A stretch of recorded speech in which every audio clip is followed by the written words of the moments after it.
Okay, we'll go ahead and get started today. And as we pick up where we left off last week, Joshua covered for us engineering versus production, and we dug into that. And today is scheduling and keeping it on time or keeping your production on time. So with that, Joshua, I'll go ahead and turn it over to you for today's topic, and we'll let you lead us through the discussion. Thank you, Daryl. So like Daryl mentioned, we're going to be talking about production on time. That's a pretty in-depth topic. So we're going to cover one method today of how D3 ERP allows you to schedule your production.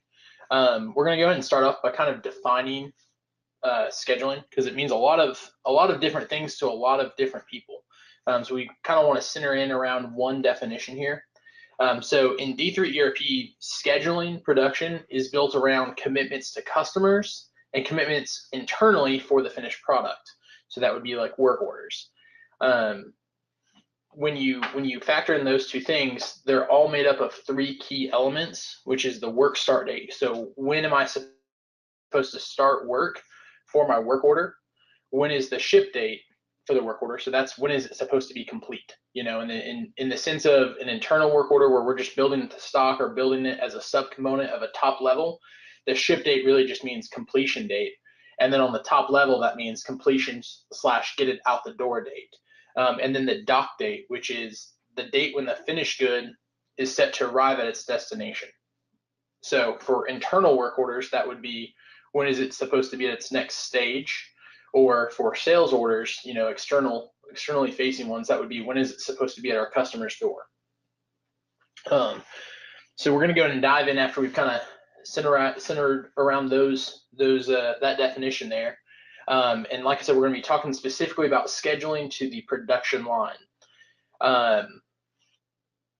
So production lines, there's several benefits. So what this means is instead of scheduling via MRP or scheduling via work center, we're going to schedule down to the production line itself. So they're very specific. They're custom and tailored directly to your workflow. They're easy to manage which work orders are scheduled to occupy production lines. It gives you really good visibility on what is my capacity today. Am I overbooked? Am I underbooked? It gives you very good visibility when you narrow down to that level.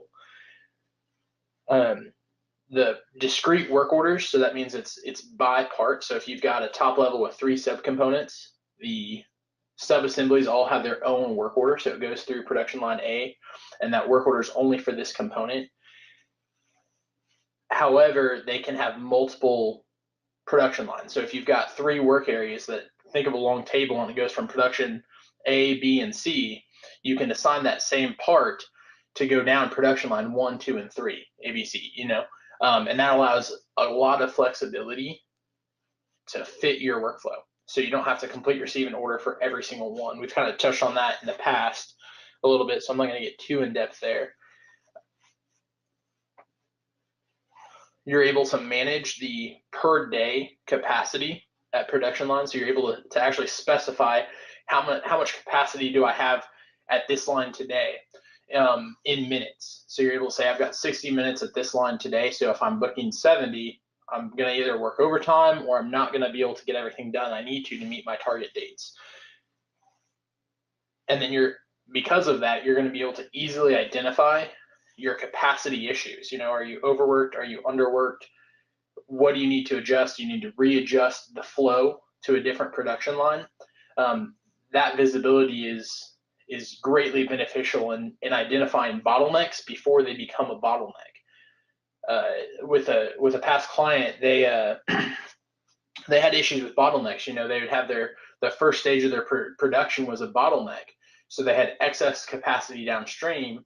However, everything had to run through their first line, so it was limiting how much they could output. And they didn't discover that until they said, hey, why aren't we meeting our shipping goals?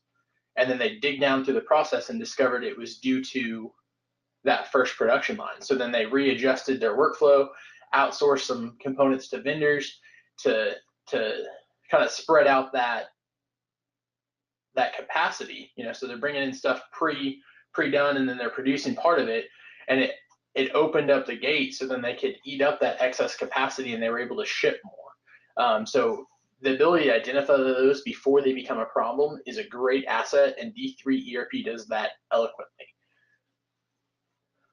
The next part that we're going to go into is the material resource planning part of it, and we kind of touched on that in the past with purchasing, so I'm going to be fairly brief here.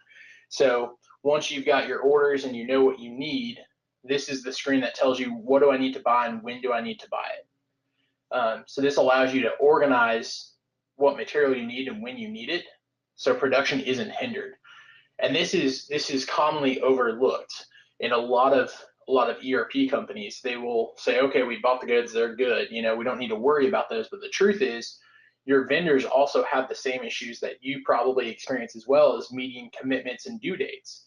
So as these fluctuate, you need to be able to see the impact that it's going to have on your production, so you can make adjustments, whether that's notify the customer or source the part from a different vendor. Whatever that adjustment looks like for your company, you need that information as soon as it's available, because it does impact your production and thus you being able to deliver your product. So this runs off of allocation. So every hour it'll say, okay, here's the new orders, here's what I do have, here's what I don't have, here's how you need to purchase.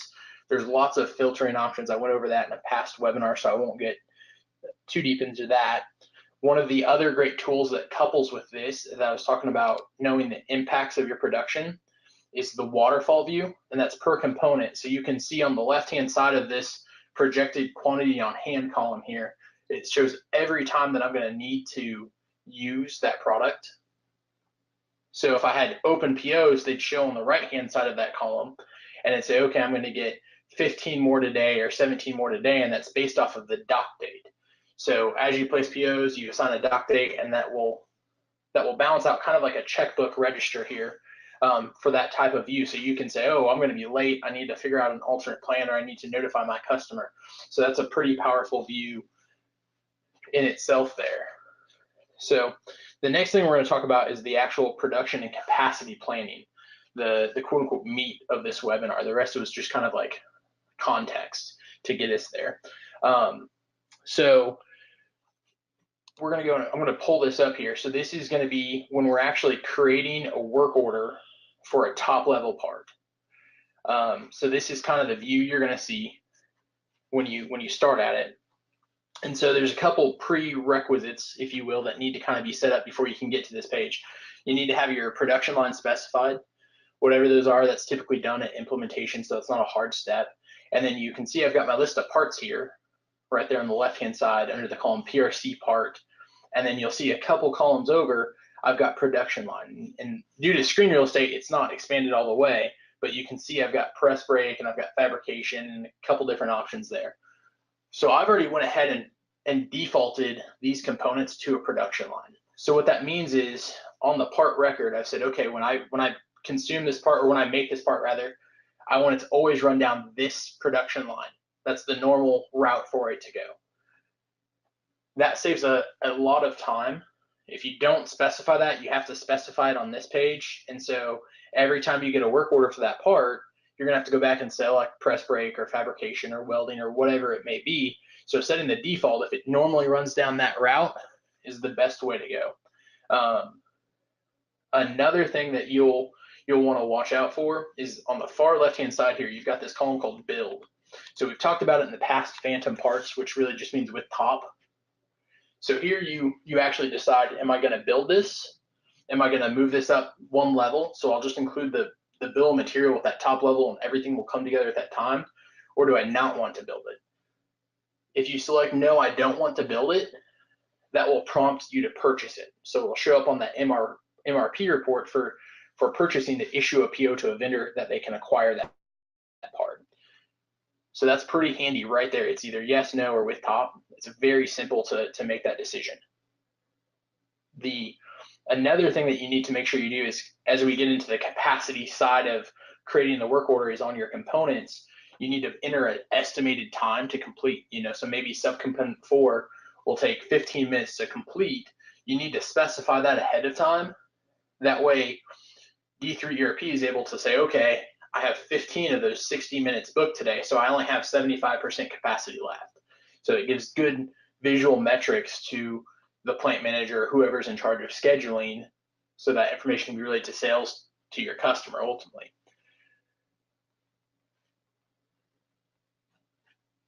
So after you view this page and you've got your settings correct, you've got your quantity correct, you've got your revision set if there is one, you've got your location. So that's going to be like if you have multiple locations, like you've got a warehouse in Oregon and one in New York, you'd specify which one. This is very flexible for multiple location companies.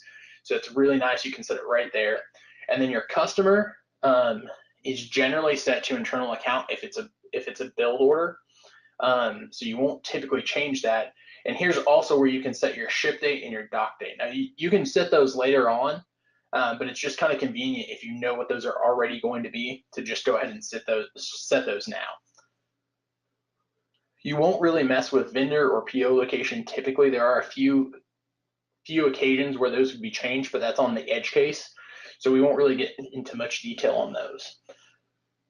So after you have all these settings set, you'll hit that red button that says commit order. And what that does is that changes this from a quote where you're just kind of working on it to, okay, these are actual orders within the system now.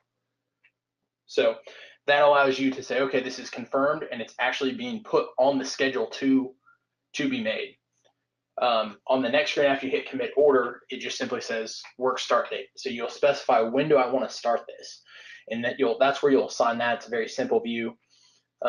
For the intents of this project, because it's a demo here, I don't have that view loaded, but it looks very similar, but with a lot less columns on it, and it just says work start, and you specify that work start date.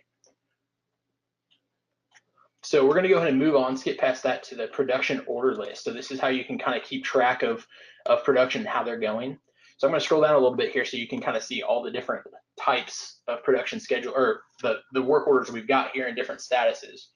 So one of the neat things is at the top of this page, I guess I got ahead of myself a little bit there. You can filter by quite a bunch of different things. You can filter by the work start date. You can filter by the ship date. You can filter by the customer. You can filter by the part, the specific production line, whatever that may be. So you can narrow it down to whatever you want, which is a pretty powerful tool there.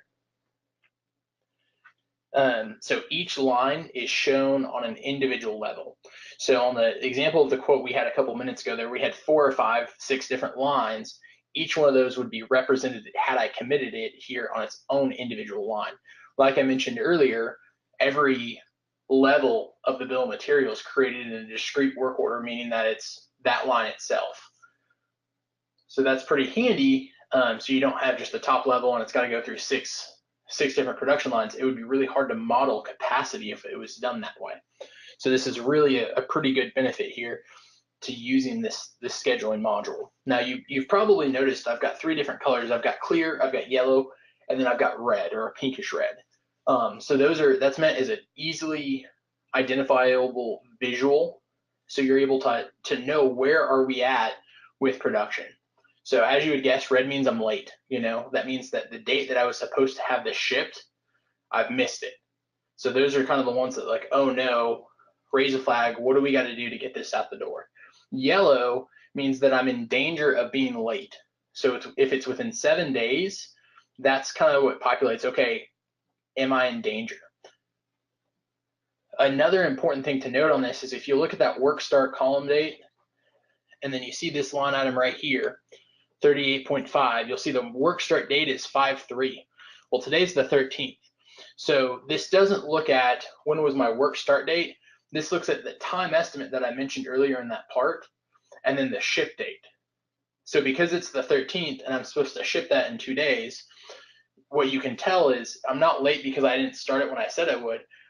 I'm in danger of being late because the time required to complete it is within 7 days and I haven't started it yet. So the time required for that part is around an hour. So that's why it's not showing red, is because I still have 20 or 30 hours before I'm going to have to ship that. So that's why it's in danger.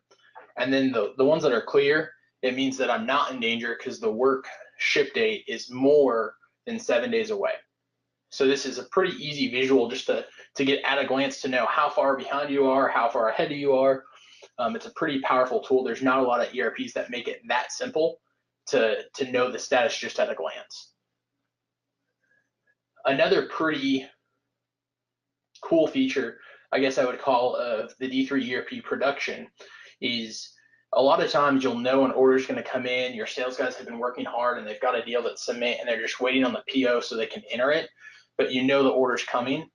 And as other orders come in, that space kind of fills up. And typically those bigger deals are contingent upon specific lead times that were negotiated, but that PO hasn't come in quite yet. So you're able to create something called a placeholder.